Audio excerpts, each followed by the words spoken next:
Hello guys, welcome to the channel. So today we will discuss about the another quantum question, that is what asked in the Assam special question paper in the December 2019. So this is the question of December 2019. So in the Assam,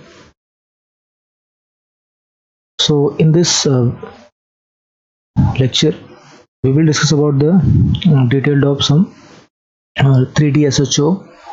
So in the question what they have given, the energy of the isotopic three-dimensional harmonic oscillator is equal to the, so they have given the energy, that is what the energy they have given, the 3D SHO energy,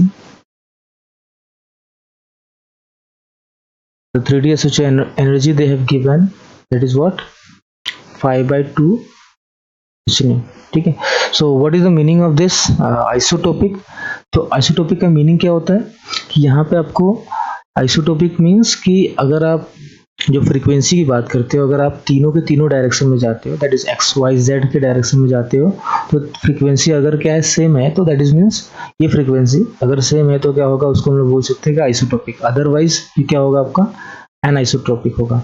तो यहाँ पे हम isotropic की बात किया तो सबके लिए क्या है, फ्रीक्वेंसी सेम होने वाली है. तो अब यहाँ पे आपको ये दिया हुआ है, उसके बाद आपको क्या है, what they have asked the wave function and the degeneracy of the state are given by. तो वेव फंक्शन और डीजेनरेसी आपको फाइंड आउट करना है. तो उसके लिए आपको और भी क्या दिया हुआ है, alpha is equal to this h cut square upon m के रेज टू 1/4. तो अभी हमें क्या करना है कि ये सारी डेटा दी गई है, ठीक है. तो हमें इसका हेल्प करके हमें क्या करना है, with the help of these we have to find out the degeneracy and the wave function. तो सबसे पहले हमें 3D SHO के लिए हमें SHO का जो वेव फंक्शन होता है वो हमें मालूम होना चाहिए, ठीक है. तो हमें डीजेनरेसी फाइंड आउट करना है और यहाँ पे वेव फंक्शन मीन्स हमें साई फाइंड आउट करना है, ठीक है. हमें साई फाइंड आउट करना है 3D SHO के लिए, ये क्या होगा, और हमें फाइंड आउट क्या करना है, डीजेनरेसी फाइंड आउट करना है, ठीक है. तो ये दो चीजें हमें फाइंड आउट करना है. और हमारे ऑप्शंस में जैसे कि आप देख रहे हैं, ऑप्शंस में आपको एक साइड में वेव फंक्शन भी है और डीजेनरेसी है. तो हमें सबसे पहले वेव फंक्शन और डीजेनरेसी हम दोनों के दोनों फाइंड आउट कर सकते हैं. तो उसके लिए हमें क्या करना है कि सबसे पहले हम वेव फंक्शन फाइंड आउट करेंगे. वेव फंक्शन क्या होगा, तो वेव फंक्शन के लिए हमें करस्पॉन्डिंग स्टेट पता होना चाहिए, ठीक है. कौन सा स्टेट के लिए हमें वेव फंक्शन फाइंड आउट करना है, हमें ग्राउंड स्टेट के लिए फाइंड आउट करना है कि फर्स्ट एक्साइटेड स्टेट के लिए फाइंड आउट करना है. तो हमें किसके लिए फाइंड आउट करना है वो हमें पहले मालूम होना चाहिए, ठीक है. तो हम क्या करेंगे, उसके लिए हमें डीजेनरेसी का हमें जो एनर्जी का इक्वेशन दिया हुआ है उसके हेल्प से हम क्या कर सकते हैं, हम फाइंड आउट कर सकते हैं जो एनर्जी का इक्वेशन होगा. और हम फाइंड आउट करेंगे कि वेव फंक्शन क्या होगा और करस्पॉन्डिंग वेव फंक्शन क्या होने वाला है उसके लिए, ठीक है. सो हम क्या करेंगे, देखिए. तो आपको जो दिया हुआ है एनर्जी का जो इक्वेशन दिया हुआ है, दैट इज एनर्जी का जो इक्वेशन दिया हुआ है, ये क्या दिया हुआ है आपका, कि 3D SHO के लिए क्या दिया हुआ है आपको एनर्जी, यहाँ पे आपको एनर्जी दिया हुआ 5/2 h न्यू दिया हुआ है आपको, ठीक है. यहाँ पे आपको ये दिया हुआ है, ठीक है. तो अगर हम इसको जनरल इक्वेशन से कंपेयर करते हैं, 3D SHO का जो जनरल इक्वेशन होता है वो क्या होता है हमारा, वो होता है nx और ny nz प्लस 3/2,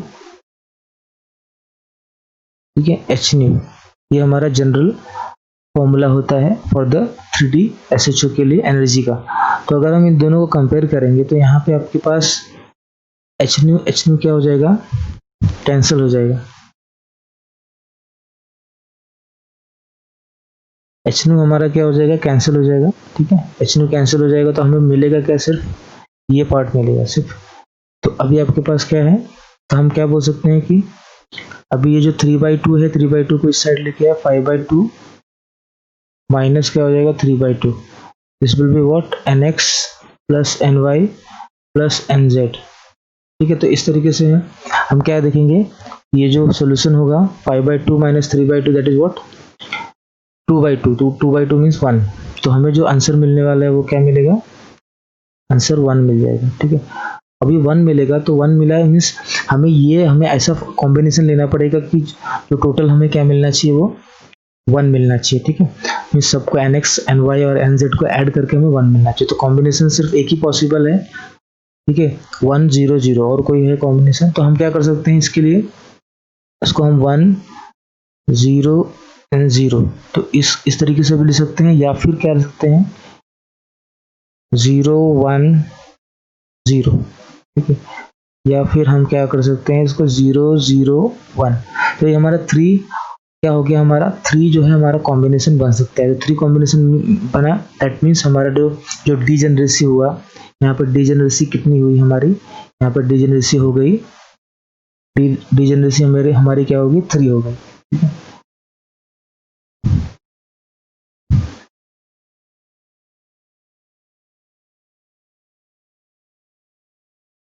तो यहाँ पर डीजेनरेसी आपको क्या मिलेगी, डीजेनरेसी क्या होगी 3 हो जाएगी। ठीक है, तो हमारे पास, और इसके लिए हमें, अब हम बात करते हैं कि अब ये जो डीजेनरेसी होती है वो 3 जो ये जो लेवल है हमें वो मालूम होना चाहिए कि सबसे पहले हम स्टार्ट कहाँ से करते हैं, जब हम 3D SHO की बात करते हैं और डीजेनरेसी का ग्राफ हम ड्रॉ करते हैं। तो हम जब हम बात करते हैं तो वहाँ पे हम जो ग्राउंड स्टेट के लिए जो डीजेनरेसी है वो कितनी होती है, हम स्टार्ट कहाँ से करते हैं वो हमें मालूम होना चाहिए। उसके साथ साथ तो हम जब डीजेनरेसी की बात करते हैं तो सबसे पहले हम स्टार्ट कैसे करते हैं, यहाँ पे सबसे पहले हम 0 0 0 से स्टार्ट करते हैं। ठीक है, उसके बाद हम किससे स्टार्ट कर, उसके बाद हम जाते हैं 1। तो यहाँ पे n इज इक्वल टू क्या होगा, जो आपका n होगा वो n जो होगा वो, ठीक है, n 0 हो जाएगा यहाँ पे। और जो सेकंड स्टेट होगा वो क्या होगा, ये वाला जो हमने अभी भी फाइंड आउट किया है, 0 1 0 1 0 0 1। ठीक है, तो इसके लिए आपका n क्या हो जाएगा 1 हो जाएगा। ठीक है, तो आप देख सकते हैं यहाँ पे कि अगर हमने साई 0 लिया तो आपका जो डीजेनरेसी 1 होता है, अगर हमने n इज इक्वल टू 1 लिया, साई 1 लिया, तो हमारा डीजेनरेसी क्या होता है 3 होता है। तो यही हमारा जो आंसर है, उसके आगे भी हम जा सकते हैं। ठीक है, तो इस तरीके से हम बोलेंगे कि डीजेनरेसी हमारा क्या हो जाएगा 3 होगा। तो हमारे ऑप्शंस में अगर आप देखेंगे तो हमारे पास ये ऑप्शन मिलता है और एक ये ऑप्शन मिलता है। ठीक है, तो हमारे पास वी हैव 2 ऑप्शंस जिसमें आपको ये दिया हुआ है। अब हमें क्या करना है, वेव फंक्शन को फाइंड आउट करना है। तो अभी हमें मालूम होना चाहिए कि हम किस स्टेट के लिए जो है वेव फंक्शन फाइंड आउट करने वाले हैं। तो हमें यहाँ से ही पता चलता है कि हम जो है वो साई 1 के लिए हम फाइंड आउट करने वाले हैं। तो साई 1 के लिए जो होगा वो,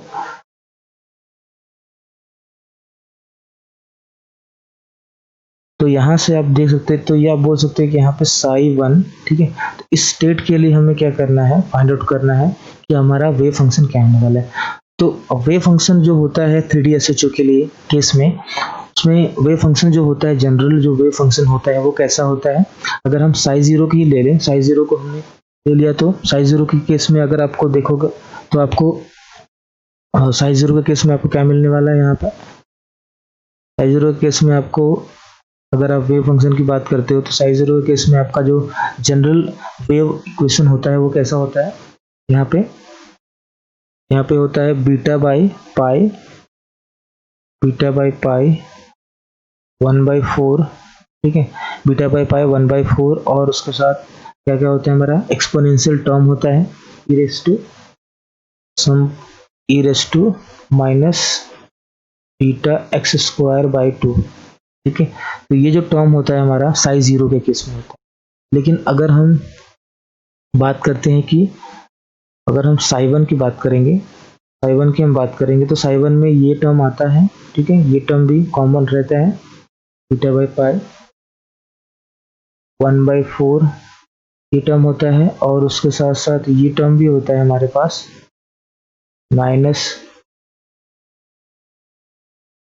minus beta x square by 2। ठीक है, ये भी होता है।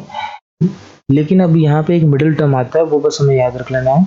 तो उसके लिए आपको जो मिडिल टर्म है वो आपको बताता हूँ एक डिफरेंट कलर से। तो मिडिल टर्म जो है आपका वो आता है beta 2x under root beta 2 that is 2 beta और x होता है, ठीक है। तो बस ये टर्म आता है, अदरवाइज आपका सेम टू सेम। तो आपको साइज जीरो अगर पता है तो आपको ये सिंपली आप क्या कर सकते हो, इसको लर्न कर सकते हो। अब उसके बाद हमें क्या करना है कि साइवन के लिए, अभी यहाँ पे साइवन दिया हुआ, ठीक है।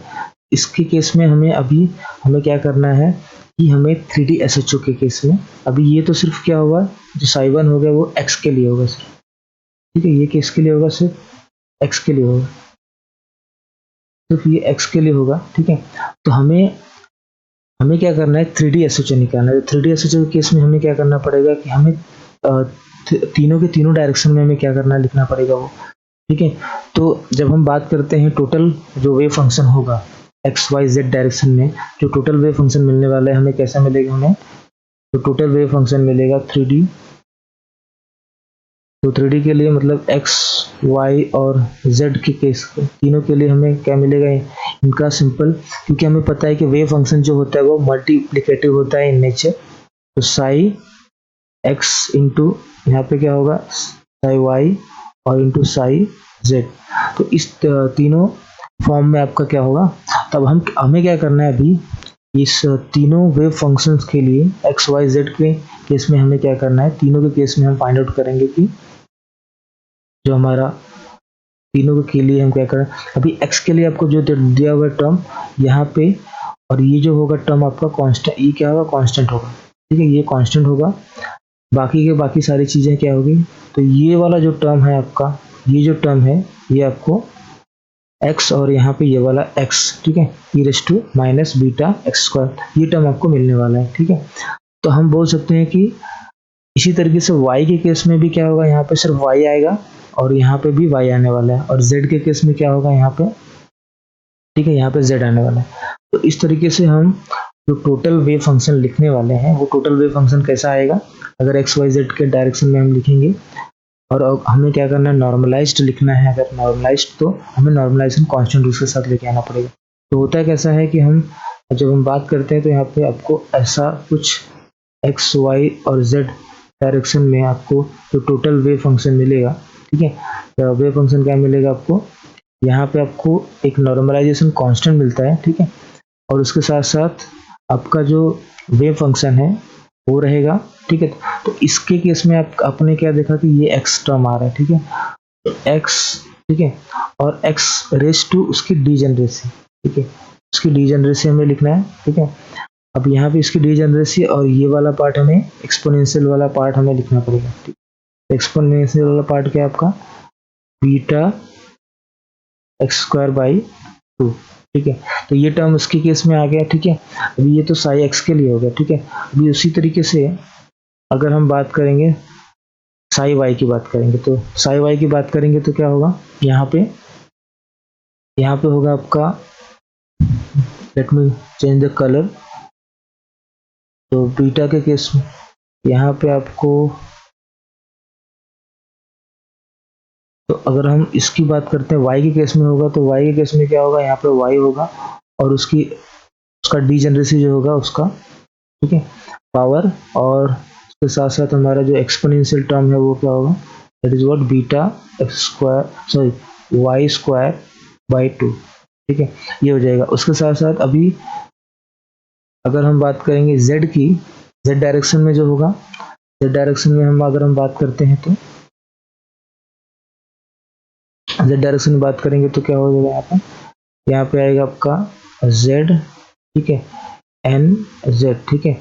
तो उसका ये पावर है, उसके साथ और क्या आएगा आपका, ये एक्सपोनेंशियल टर्म आएगा, that is what minus beta Z square by 2, ठीक है। तो ये आपका कंप्लीट वेव फंक्शन हो जाएगा, ठीक है। अभी हमें क्या करना है, इसको सॉल्व करना है, ठीक है। तो इसको हमें क्या करना है, अभी सॉल्व करना है। तो अब हम क्या करेंगे कि जो भी एक्सपोनेंशियल टर्म है उसको एक साथ लेंगे, और जो वाला एक्स वाई जेड टर्म है वो क्या होगा, तो अब हमें यहाँ पे दिया हुआ है क्या, व्हाट दे हैव गिवन। अगर आप इसमें देखते हो यहाँ से, ठीक है, तो यहाँ पे अगर आप देखते हो तो आपको क्या मिलता है, यहाँ पे एन एक्स जो है वो 1 होगा, ठीक है, क्योंकि हमें क्या करना है, किसी एक टर्म में हमें लिखना है, ठीक है। तो एन एक्स, एन वाई और एन जेड, ठीक है। तो एन एक्स अगर हम 1 कंसिडर करते हैं तो एन वाई क्या हो जाएगा हमारा, 0 होगा, एन जेड भी क्या होगा, 0 होगा, ठीक है। तो इस तरीके से हम, तो यहाँ पे हम क्या करते हैं, x को 1 लेते हैं, कंसिडर करते हैं सिंपल फॉर्म में। तो यहाँ पे क्या होगा आपको,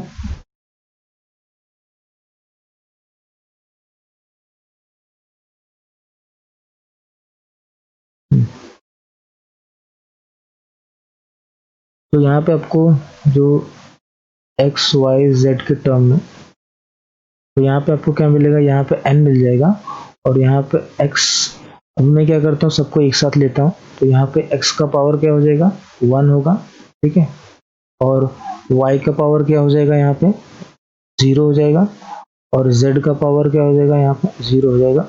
और ये सारी सारी की सारी चीज़ें क्या हो जाएंगी, ऐड होने वाली, क्योंकि आपका जो बेस है वो सेम है।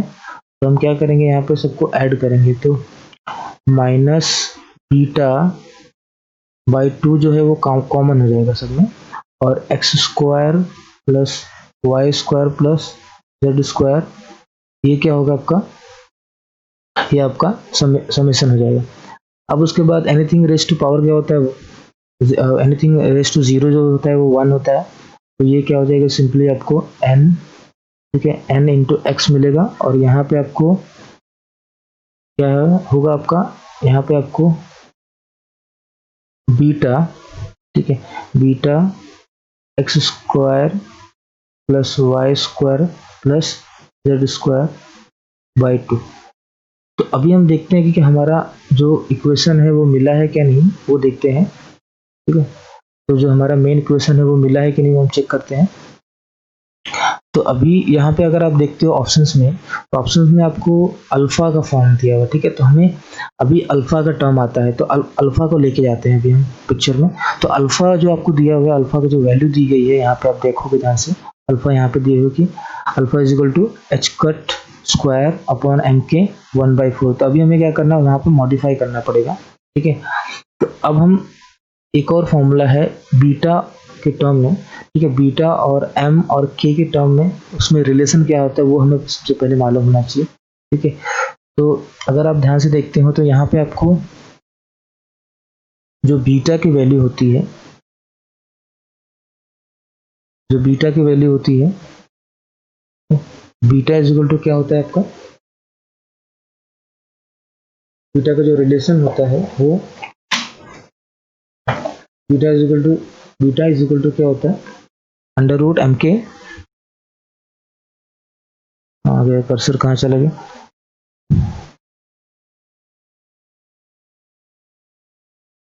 हाँ यहाँ, beta is equal to what, m के अपॉन व्हाट, एच कट। तो यह होता है आपका बीटा का रिलेशन, ठीक है। अब हमें करना क्या है कि अभी हमें इस तरीके से इसको सॉल्व करना पड़ेगा, और आपको जो गिवन है वो गिवन क्या है, आपको given is what alpha is equal to, तो आपको अल्फा दिया हुआ है, अल्फा की वैल्यू क्या दी गई है,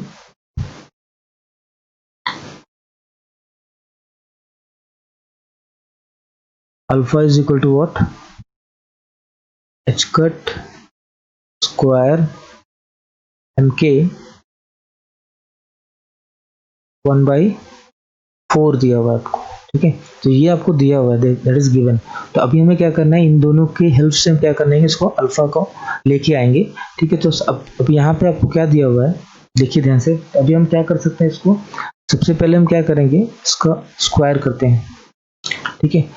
अगर हम, क्योंकि हमें इसको स्क्वायर करेंगे तो रूट हटेगा, क्योंकि यहाँ पे रूट नहीं है, पहले हमें इसको स्क्वायर करना पड़ेगा। तो स्क्वायर करेंगे तो आपको क्या मिलेगा, क्योंकि एच कट का स्क्वायर है यहाँ पे, तो हमें ये जो मिडिल टर्म है वो लेके आना है। तो हम इसको स्क्वायर करेंगे तो क्या होगा, beta square is equal to what, m के अपॉन एच कट।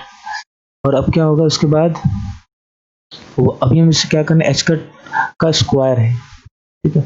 अब यहाँ पे h cut square upon m के है, तो हमें क्या करना पड़ेगा, यहाँ पे हमें इसको अपोजिट लेना पड़ेगा, 1 by beta square is equal to what, h cut square upon m के लेना पड़ेगा, ठीक है। अब हम क्या करेंगे, ये जो रिलेशन है उसको हम क्या करेंगे, इसको हम यहाँ पे रख देते हैं। तो यहाँ पे रखेंगे एच कट स्क्वायर अपॉन, तो यहाँ पे आपको क्या मिलेगा, अल्फा इज इक्वल टू, यहाँ से आपको अल्फा इज इक्वल टू क्या मिलेगा, यहाँ से अल्फा इज इक्वल टू आपको मिलेगा यहाँ से 1 बाई बीटा स्क्वायर, और आपका जो पावर होगा 1/4 होगा, ठीक है। तो 1/4 अगर आप करते हो तब 1/4 है, इसका मतलब क्या होगा यहाँ पे कि 1 बाई बीटा 2 इंटू 1/4, ठीक है। तो 1/4 मतलब यहाँ पे क्या होगा, बीटा रूट 2, तो 1/2 हो जाएगा, दैट इज व्हाट, तो alpha is equal to what, beta 1/2, ठीक है, ये मिल जाएगा आपको।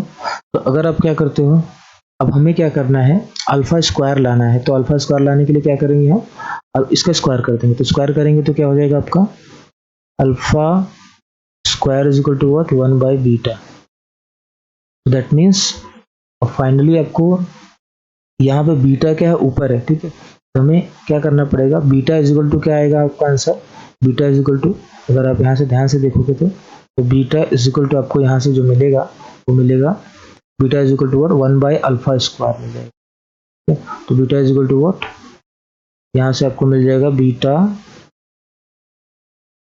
Is equal to 1 by alpha square आपको मिल जाएगा। तो अब ये जो इक्वेशन है हमें क्या करना पड़ेगा, ये बीटा की वैल्यू हमें यहाँ पे पुट करना पड़ेगा, ठीक है। ये जो बीटा की वैल्यू आपको दिख रहा है यहाँ पे आप उसको पुट कीजिए, तो पुट करेंगे तो आपको जो फाइनल इक्वेशन मिलेगा, दैट इज व्हाट, जो फाइनल इक्वेशन मिलने वाला है आपको, चेंज द कलर, आपको जो फाइनल इक्वेशन मिलेगा that will be what, this format, तो आपको यहाँ पे मिलेगा साई एक्स वाई जेड, ठीक है, psi x y z is equal to what, n x, और यहाँ पे e raise to minus, beta की जगह हमने क्या लिया, 1 बाई अल्फा स्क्वायर, तो आपको क्या मिलेगा यहाँ पे, x square plus y square plus z square upon क्या आपका व्हाट, 2 अल्फा स्क्वायर, ठीक है।